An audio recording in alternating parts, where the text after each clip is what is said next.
आज हम बात करने वाले हैं जॉन विक सीरीज के तीसरे फिल्म के बारे में। तो अगर अभी तक आपने बाकी दो फिल्मों की एक्सप्लेनेशन नहीं देखी है तब उसका लिंक आपको नीचे डिस्क्रिप्शन में मिल जाएगा। तो इस वीडियो को देखने से पहले आप बाकी दो वीडियो को जरूर देखें, तभी ये फिल्म आपको बेहतर तरीके से समझ में आएगी। अब तक हमने देखा था कि जॉन विक ने वीगो नाम के एक गैंगस्टर का सफाया कर दिया था क्योंकि उसके बेटे ने जॉन विक के कुत्ते को मारा था, और फिर सेंटिनो ने जॉन विक को अपनी बहन को मारने के लिए कहा और जॉन को उसकी बहन को मारना भी पड़ा क्योंकि सेंटिनो के पास जॉन का मार्कर था। लेकिन बाद में सेंटिनो जॉन के जान के पीछे पड़ गया और सेंटिनो ने जॉन को मारने वाले के लिए $7 लाख का इनाम भी रखा, लेकिन अंत में जॉन ने उसे भी मार दिया। लेकिन जॉन ने सबसे बड़ी गलती ये कर दी कि उसने सेंटिनो को कॉन्टिनेंटल होटल के अंदर मार दिया। इसीलिए हाई टेबल अब जॉन के जान के पीछे पड़ा है और 1 घंटे के बाद सारे लोग जॉन को मारने के लिए पीछे लग जाएंगे। तीसरे फिल्म की शुरुआत होती है और हम जॉन को भागते हुए देखते हैं क्योंकि जल्दी ही बहुत सारे लोग इसे मारने के लिए आएंगे। और सेंटिनो ने पहले इसके सर पे $7 लाख का इनाम रखा था, लेकिन कमोरा ऑर्गेनाइजेशन ने अब इसके सर पे $14 लाख का इनाम रखा है। और अब जॉन यहाँ से भाग रहा है और उसे हर तरफ कातिल नजर आ रहे हैं जो इसी बात की ताक में है कि कब इसका वक्त खत्म हो और वो इसे मार सके। तभी जॉन एक टैक्सी लेता है और यहाँ से भागने लगता है, लेकिन यहाँ पे बहुत ही ज्यादा ट्रैफिक होती है और जॉन को पता चल जाता है कि वो इतनी आसानी से यहाँ से नहीं निकल पाएगा। इसीलिए वो टैक्सी ड्राइवर को एक सोने का सिक्का देता है और कहता है कि मेरे कुत्ते को लेकर के तुम कॉन्टिनेंटल होटल जाओ और वहाँ ये सिक्का दे देना। और इतना कहने के बाद जॉन टैक्सी से निकल करके पहुंचता है एक लाइब्रेरी में और वहाँ पे उसे एक किताब मिलती है और इस किताब के अंदर जॉन विक ने कुछ चीजें रखी हैं, जैसे कि एक क्रॉस, एक मार्कर, कुछ सोने के सिक्के और अपनी पत्नी की तस्वीर। और जॉन बाकी सारी चीजों को जेब में रख लेता है और अपनी पत्नी की तस्वीर को चूम के वापस उसी किताब में रख देता है। तभी यहाँ पे कातिल आता है जो कि देखने में बहुत ही लंबा और अजीब होता है। फिर जॉन इस कातिल के इरादे समझ जाता है और कहता है कि मेरे कॉन्ट्रैक्ट को एक्टिवेट होने में अभी थोड़ा समय है। और यह कातिल कहता है कि मैं तुम्हें अभी मार दूं या बाद में मारूं इस बात से कोई फर्क नहीं पड़ता। अगर मैं तुम्हें अभी मार दूंगा उसके बाद कॉन्ट्रैक्ट एक्टिवेट हो तब सबको यही लगेगा कि मैंने तुम्हें कॉन्ट्रैक्ट के बाद मारा है। और अब ये आदमी जॉन को मारने की कोशिश करने लगता है, लेकिन इस आदमी को जॉन की ताकत का अंदाजा नहीं है। जल्दी ही जॉन इस आदमी के सारे अंगों को तोड़ देता है, वो भी सिर्फ एक किताब की मदद से। और अंततः जॉन इस आदमी को मार देता है, लेकिन इस आदमी को मारते समय जॉन भी घायल हो गया है। जॉन के कंधे पे चाकू लगा है और ये घाव धीरे धीरे बढ़ता जा रहा है। इसीलिए जॉन यहाँ से भागता हुआ पहुँचता है एक डॉक्टर के पास, लेकिन वो डॉक्टर जैसे ही जॉन की शक्ल देखता है वो डर जाता है क्योंकि उसे पता है कि जल्दी ही जॉन को एक्सकम्युनिकेटो घोषित कर दिया जाएगा। तब जॉन इस डॉक्टर को एक सोने का सिक्का देता है और कहता है कि अभी भी मेरे पास कुछ वक्त है, और वो डॉक्टर भी मान जाता है और वो जल्दी जल्दी जॉन के घाव पे टाँके लगाने लगता है। और अभी डॉक्टर ने आधे ही टाँके लगाए होते हैं तभी जॉन विक को एक्सकम्युनिकेटो घोषित कर दिया जाता है और ये खबर हर जगह फैल जाती है और डॉक्टर को भी इस बारे में पता लग जाता है। इसीलिए वो कहता है कि अब मैं तुम्हें टाँके नहीं लगा पाऊंगा और जॉन को बचे हुए टाँके खुद लगाने पड़ते हैं। और टाँके लगाने के बाद जॉन यहाँ से दवाइयाँ निकालने लगता है और यहाँ पे ये डॉक्टर गलती से जॉन की मदद कर देता है और उसे दवाइयाँ बता देता है। इस बात से डॉक्टर को अंदाजा हो जाता है कि उसने गलत किया है, इसीलिए वो जॉन विक को कहता है कि मेरे शरीर पे 2 जगह मुझे घाव दो। और जॉन इस डॉक्टर के पेट और कंधे पे गोली चलाता है जिससे ये मरे ना। और अब जॉन यहाँ से निकल जाता है। तभी हम बाउरी किंग को देखते हैं जो कि अपने आदमियों को कहता है कि अब जॉन से हमारा कोई भी नाता नहीं है क्योंकि अब जॉन को एक्सकम्युनिकेटो घोषित कर दिया गया है और अब उसकी जो भी मदद करेगा वो हाई टेबल के रडार में आ जाएगा। इसीलिए अब जॉन से हमारा कोई भी वास्ता नहीं। तभी हम जॉन को देख रहे हैं जो कि बाहर सड़कों पे भाग रहा है और उसके पीछे हर तरीके का कातिल लगे हुए हैं। और अब जॉन को पता है कि उसके खून के प्यासे चारों तरफ लोग घूम रहे हैं। इसीलिए अब जॉन एक बंदूक की दुकान में घुस जाता है, लेकिन उसके अंदर बहुत सारे कातिल घुस जाते हैं और ये सारे के सारे कातिल हैं, कोई आम इंसान नहीं है। इसीलिए इन्हें पता है कि जॉन से कैसे लड़ना है, लेकिन जॉन के सामने किसी का भी टिक पाना मुश्किल ही नहीं नामुमकिन है। इसीलिए यहाँ पे सारे लोग जॉन को कड़ी टक्कर देते हैं, लेकिन अंत में सारी कड़ी मशक्कत करने के बाद भी वो जॉन के आगे घुटने टेक देते हैं और जॉन एक एक करके सबको मौत के घाट उतारने लगता है। जॉन के हाथ में जो भी हथियार मिलता है उसे देख के ऐसा लगता है कि यह हथियार जॉन के लिए ही बना है क्योंकि जॉन सारे ही हथियारों का इस्तेमाल बहुत ही बखूबी तरीके से करता है। और यहाँ पे कातिल आते जाते हैं और जॉन उन्हें मारता जाता है और जल्दी ही यहाँ पे हर जगह जॉन लाशें बिछा देता है। तभी दूसरी तरफ वो टैक्सी ड्राइवर कॉन्टिनेंटल होटल पहुंच चुका है और वो जॉन के कुत्ते को कॉन्टिनेंटल के हवाले कर देता है और उन्हें वो सिक्का भी देता है और कॉन्टिनेंटल वालों को बहुत खुशी होती है जॉन के कुत्ते को पनाह देके। तभी हम जॉन को एक अस्तबल में देखते हैं और इस अस्तबल में बहुत ही अनोखे घोड़े हैं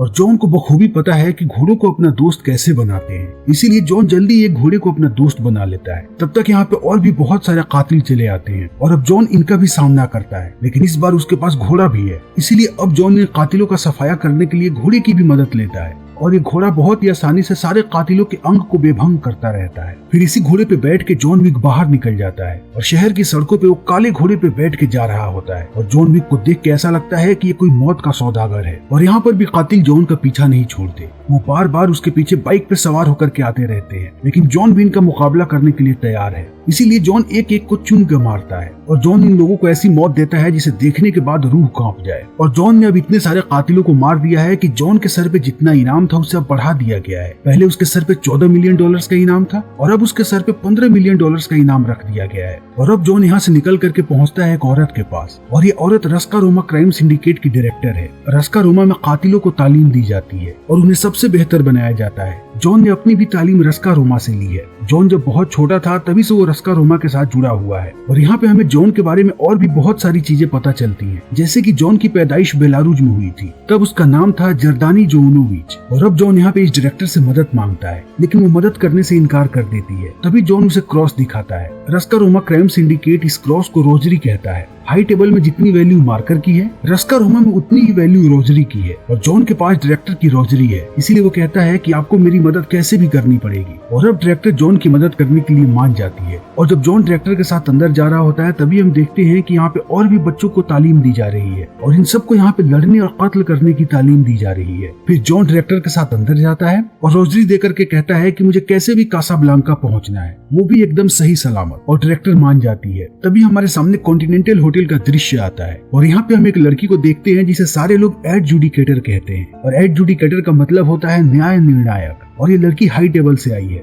और ये यहाँ पे इसलिए आई है ताकि वो सारे लोगों को सजा दे सके जिन्होंने हाई टेबल के नियमों का उल्लंघन किया है। इसीलिए एडजुडिकेटर मिलती है विंस्टन से और कहती है कि तुम्हारे होटल में हाई टेबल के नियमों का उल्लंघन हुआ है और वो भी तुम्हारी आंखों के सामने। तुम्हारे सामने जॉन ने सेंटिनो को मार दिया, वो भी कॉन्टिनेंटल होटल के अंदर, और तुमने उसे रोकने के लिए कुछ भी नहीं किया। तब विंस्टन कहता है कि जॉन विक को सजा मिली है, उसे ऑलरेडी एक्सकम्युनिकाडो घोषित कर दिया गया है। तब एडजुडिकेटर कहती है कि उसमें भी तुम्हारी साजिश थी, तुमने उसे एक्सकम्युनिकाडो घोषित तो करवाया लेकिन तुमने 1 घंटे का वक्त भी मांगा और तुम्हें पता है कि जॉन कितना शातिर है, उसके लिए 1 घंटे का वक्त बहुत ही काफी है, वो 1 घंटे के अंदर यहाँ से निकल जाएगा। और तुमने हाई टेबल के ऊपर जॉन को चुना और हाई टेबल में ऐसे गद्दारों के लिए कोई भी जगह नहीं है, इसीलिए 7 दिनों में तुम्हें तुम्हारे पद से हटा दिया जाएगा और तुम्हारे होटल को जो कॉन्टिनेंटल होटल का दर्जा मिला है उसे भी छीन लिया जाएगा। और अब एडजुडिकेटर क्लास लगाने पहुंचती है बाउरी किंग की और कहती है कि तुम्हें बहुत अच्छे तरीके से पता था कि जॉन सेंटिनो को मारने जा रहा है और तुम्हें ये भी पता था कि सेंटिनो हाई टेबल का एक सदस्य है और इतनी सारी चीजें जानने के बाद भी तुमने जॉन की मदद की सेंटिनो को मारने में और तुमने उसे एक बंदूक भी दी और कुछ गोलियां भी दी। इसीलिए अब तुम्हारे पास 7 दिनों का वक्त है। 7 दिनों में तुम्हें न्यूयॉर्क छोड़ना पड़ेगा और अगर तुमने नहीं छोड़ा तो न्यूयॉर्क से तुम्हारा नामो निशान मिटा दिया जाएगा। लेकिन बाउरी किंग यहाँ पे एडजुडिकेटर से कहता है कि तुम लोगों को जो करना है कर लो, मैं न्यूयॉर्क से बाहर कभी नहीं जाऊंगा। और यहाँ से एडजुडिकेटर निकल जाती है। लेकिन बाउरी किंग को पता है कि अब यहाँ पे सैलाब आने वाला है। तभी हम जॉन को देखते हैं जो कि कासाब्लांका पहुंच चुका है, लेकिन यहाँ पर भी हर जगह कातिल भरे पड़े हैं और उन्हें पता है कि जॉन के सर पे कितना इनाम है, इसीलिए वो जॉन को मारने की कोशिश करते हैं। लेकिन जॉन सबका मुकाबला जम कर करता है। तभी यहाँ पे एक आदमी आता है और वो सारे आदमियों को जॉन के पास से भगा देता है। फिर जॉन को लेकर के जाता है कासाब्लांका के कॉन्टिनेंटल होटल में और यहाँ पे हम देखते हैं सोफिया अल अजवार को, जो कि यहाँ के कॉन्टिनेंटल होटल की मैनेजर है।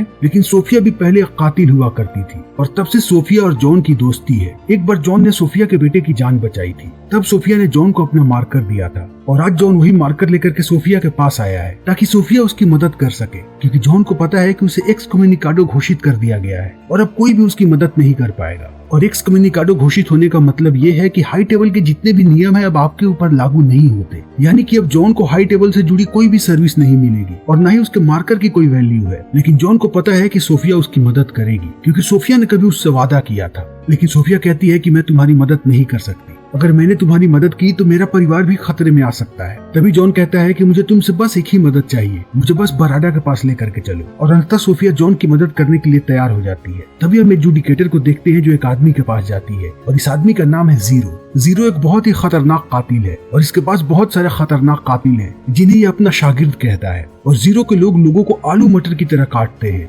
इसीलिए एडजुडिकेटर ने इन्हें चुना है ताकि वो सारे लोगों को सजा दे सके जितने भी लोगों ने जॉन विक की मदद की है। और यहाँ पे एडजुडिकेटर जीरो से कहती है कि मैं चाहती हूँ तुम उन सारे लोगों को सजा दो और फिर जॉन विक का भी खात्मा करो। और जीरो इन सारी चीजों के लिए तैयार हो जाता है। और अब ये लोग सबसे पहले पहुंचते हैं रस्का रोमा सिंडिकेट के डायरेक्टर के पास और वहाँ के सारे लोगों को मार के डायरेक्टर को पकड़ लेते हैं। तब एडजुडिकेटर कहती है कि मुझे पता है कि तुमने जॉन विक की मदद की है और डायरेक्टर कहती है कि हाँ, क्योंकि उसके पास रोजरी था। और एडजुडिकेटर कहती है कि हाई टेबल के लिए रोजरी कोई मायने नहीं रखता, मायने रखता है ये कि तुमने जॉन विक की मदद की है। फिर डायरेक्टर कहती है कि मैं सजा के लिए तैयार हूँ और वो अपने दोनों हाथों को आगे करती है और जीरो उसके हाथों में तलवार घुसा देता है। जापान में इस तलवार को वाकीजाशी कहा जाता है। तभी हम जॉन और सोफिया को देखते हैं जो कि बराडा के पास जाने के लिए निकल पड़े हैं और सोफिया के पास उसके दोनों कुत्ते हैं। फिर जॉन को देखते ही बराडा कहता है कि आजकल हर तरफ तुम्हारे ही चर्चे हैं कि तुमने हाई टेबल के नियमों की ऐसी तैसी कर रखी है। फिर जॉन कहता है कि मुझे तुम्हारी मदद चाहिए और इसके लिए मैं तुम्हारा हमेशा ही शुक्रगुजार रहूंगा। फिर बराडा कहता है कि तुम्हें क्या चाहिए। तब जॉन कहता है कि मुझे एल्डर से मिलना है। एल्डर वही लोग हैं जो हाई टेबल के सबसे बड़े पद पे बैठे होते हैं, लेकिन उनसे मिलना इतना आसान नहीं है। दुनिया का कोई भी आदमी उनसे नहीं मिल सकता। उनसे कोई तभी मिल सकता है जब वो खुद चाहे और उसके लिए तुम्हें रेगिस्तान में जाना पड़ेगा। बराडा यहाँ पे एक रेगिस्तान के बारे में बताता है और कहता है कि उस रेगिस्तान में जाने के बाद तुम्हें तब तक चलते रहना पड़ेगा जब तक तुम बेहोश होकर के नीचे ना गिर जाओ, और जब तुम बेहोश होकर के नीचे गिर जाओगे तब तुम अपने आप एल्डर्स के पास पहुंच जाओगे।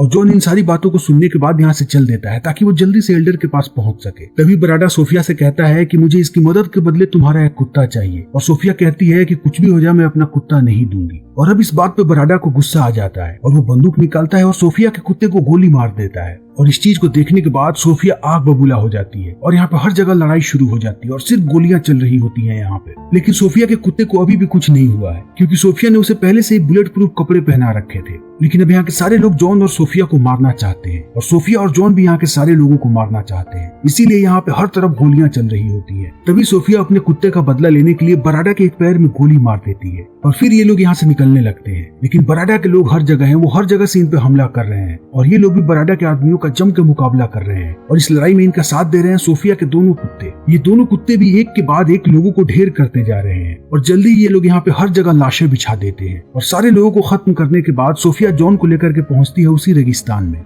और यहाँ पे जॉन सोफिया को उसका मारकर वापस करता है। और अब सोफिया यहाँ से चली जाती है और जॉन रेगिस्तान में चलना शुरू करता है क्योंकि उसे पता है कि उसे तब तक चलना है जब तक वो बेहोश ना हो जाए, और वो रेगिस्तान में ऐसे ही चलते जाता है। तभी हम एजुडिकेटर और जीरो के लोगों को देखते हैं। ये सारे लोग बोरी किंग के अड्डे पे पहुंच चुके हैं और ये लोग बोरी किंग के आदमियों को आलू मटर की तरह काट रहे हैं और जल्दी उसके सारे आदमियों का सफाया कर देते हैं। और अब एजुडिकेटर बोरी किंग से कहती है कि तुम्हें अब सजा मिलेगी क्योंकि तुमने हाई टेबल के आदेश का पालन नहीं किया है और हमारे मना करने के बाद भी तुम अभी तक न्यूयॉर्क में हो, इसीलिए अब तुम्हें सजा मिलेगी और सजा के तौर पे तुम्हारे शरीर के 7 जगहों को काटा जाएगा। और यहाँ पे जीरो बोरी किंग के शरीर पे 7 निशान देता है। तभी हम जॉन को देखते हैं जो कि रेगिस्तान में चलता चलता बेहोश हो गया है और अभी एक आदमी उसे ऊंट पे बैठा करके लेकर के जा रहा है और जल्दी ही जॉन को ये लेकर के पहुंचता है एल्डर्स के पास और एल्डर जॉन से पूछता है कि तुम्हें क्या चाहिए। और जॉन कहता है कि मैं अपनी बची हुई जिंदगी बड़ी ही शांति के साथ जीना चाहता हूँ। मैं चाहता हूँ कि मैं इस खून खराबे से दूर चला जाऊँ और अपनी पत्नी की यादों के सहारे अपनी जिंदगी बिताऊं, इसीलिए मुझे बस एक मौका चाहिए। और एल्डर यहाँ पे कहता है कि तुम्हें वो मौका मिलेगा, लेकिन तुम्हें हमारे लिए एक काम करना पड़ेगा। अगर तुमने हमारे उस काम को कर दिया तो हम तुम्हारे सर पे लगे हुए इनाम और एक्स कम्युनिकाडो के थप्पे को भी हटा देंगे, लेकिन तुम्हें हमारे लिए विंस्टन को मारना पड़ेगा क्योंकि विंस्टन ने हाई टेबल के नियमों का उल्लंघन किया है। और विंस्टन का नाम सुनने के बाद जॉन बहुत ही ज्यादा परेशान हो जाता है और उसे समझ में नहीं आता कि आखिर वो क्या करे। फिर भी जॉन इस बात के लिए मान जाता है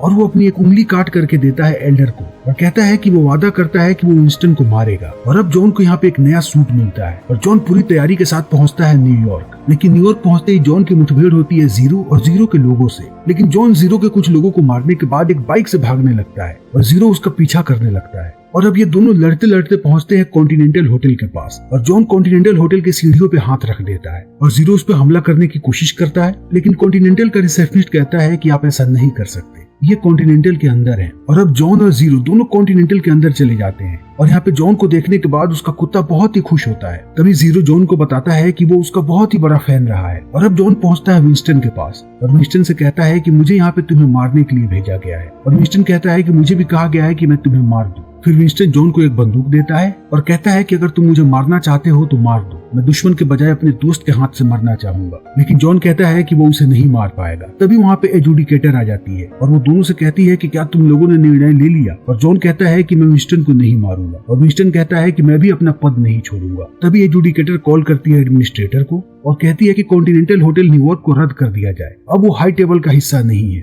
फिर एजुडिकेटर पहुंचती है जीरो के पास और कहती है कि अब ये होटल हाई टेबल का हिस्सा नहीं है, इसीलिए अब तुम जिसे चाहे उसे यहाँ पे मार सकते हो। तभी विंस्टन जॉन को लेकर के जाता है अपने खुफिया कमरे में और इस कमरे में दुनिया के सबसे बेहतरीन हथियार होते हैं। और अब यहाँ पे जॉन, विंस्टन और रिसेप्शन पे बैठने वाला बंदा, सारे लोग जम के तैयारी करते हैं सारे लोगों का सफाया करने के लिए। और अब जल्दी यहाँ पे चारों तरफ दुश्मन भर जाते हैं और यहाँ पे लड़ाई शुरू होती है। और अब यहाँ पे जॉन लोगों को मारना शुरू करता है। जॉन के पास कुछ बेहतरीन बंदूकें होती है जिसके इस्तेमाल से वो बहुत सारे लोगों को मारता है और धीरे धीरे ये सब लोग यहाँ पे इतने लोगों को मारते हैं कि अच्छे से अच्छा मैथमेटिशियन भी इसकी गिनती भूल जाए। और अब जॉन का सामना होता है जीरो के शागिर्दों से और ये लोग जॉन को बहुत ही कड़ी टक्कर दे रहे होते हैं, लेकिन इन्हें पता नहीं है कि इनका मुकाबला जॉन विक से है। इनके लाख कड़ी मशक्कत करने के बाद भी जॉन इन्हें अंततः मार ही देता है और तब जॉन का मुकाबला होता है जीरो से और जीरो यहाँ पे कांटे की टक्कर देता है जॉन को, लेकिन जॉन उसे बार बार घायल करता रहता है और जीरो भी जॉन को घायल करता रहता है और इनके बीच बहुत ही लंबे समय तक लड़ाई चलती रहती है। लेकिन अंततः जॉन जीरो को मार देता है और जल्दी ये बात एडजुडिकेटर को पता चल जाती है और वो समझ जाती है कि जॉन ऐसा आदमी नहीं है जिससे पंगा लिया जा सके। इसीलिए एडजुडिकेटर पहुंचती है विंस्टन के पास और कहती है कि मैं अपने फैसले पे फिर से विचार कर सकती हूँ और तुम्हारा खोया हुआ पद तुम्हें वापस मिल सकता है और इस होटल को भी पुराना वाला दर्जा दिया जाएगा क्योंकि अभी भी कुछ नहीं बिगड़ा है। तुम्हें बस इतना करना है कि तुम्हें जॉन विक को मारना है। और इस बार विंस्टन इसकी बातों में आ जाता है और वो जॉन को गोली मार देता है और जॉन एक बड़ी सी बिल्डिंग से नीचे गिरता है और एडजुडिकेटर कहती है कि तुम्हें तुम्हारा पद दिया जाता है और इस होटल को भी हाई टेबल के कॉन्टिनेंटल होटल का दर्जा दिया जाता है। और इतना कहने के बाद एडजुडिकेटर यहाँ से चली जाती है। फिर इस होटल की सफाई चलने लगती है क्योंकि यहाँ पे हर जगह लाशें और सिर्फ खून होता है। तभी एडजुडिकेटर वापस आती है और कहती है कि हमें नीचे जॉन विक की लाश नहीं मिली और अगर जॉन विक जिंदा बच गया है तो इससे बड़ा खतरा दूसरा कोई नहीं है, क्योंकि एडजुडिकेटर को पता है कि इस बार जॉन वापस आया तो वो किसी को नहीं बख्शेगा। और अब यहाँ पे विंस्टन कहता है कि मुझे पता है कि जॉन को कहाँ ढूंढना है, जॉन अभी भी न्यूयॉर्क से बाहर नहीं गया होगा। तभी हम बाउरी किंग के आदमी को देखते हैं जो जॉन को लेकर के बाउरी किंग के पास जाता है और बाउरी किंग यहाँ पे जॉन से कहता है कि ये देखो मेरे शरीर पे उन्होंने 7 जगह घाव दिए हैं और जरा तुम अपनी भी हालत को देखो, क्या तुम्हें गुस्सा नहीं आ रहा? और जॉन भी कहता है कि मुझे बहुत ज्यादा गुस्सा आ रहा है और ये फिल्म यहीं पे खत्म हो जाती है। और अब हमें पता है कि अब जॉन विक का मुकाबला है हाई टेबल से और इस बार जॉन पूरी दुनिया में सैलाब ला देगा और इसीलिए जॉन विक की सीरीज की चौथी फिल्म हमें जल्दी ही देखने को मिलेगी। तो दोस्तों हमारी आज की ये वीडियो यहीं पे खत्म होती है। उम्मीद है कि आपको हमारी ये वीडियो पसंद आई होगी। अगर आपको हमारी ये वीडियो पसंद आई हो तो इसे लाइक करें, शेयर करें और चैनल को सब्सक्राइब करें। Thank you.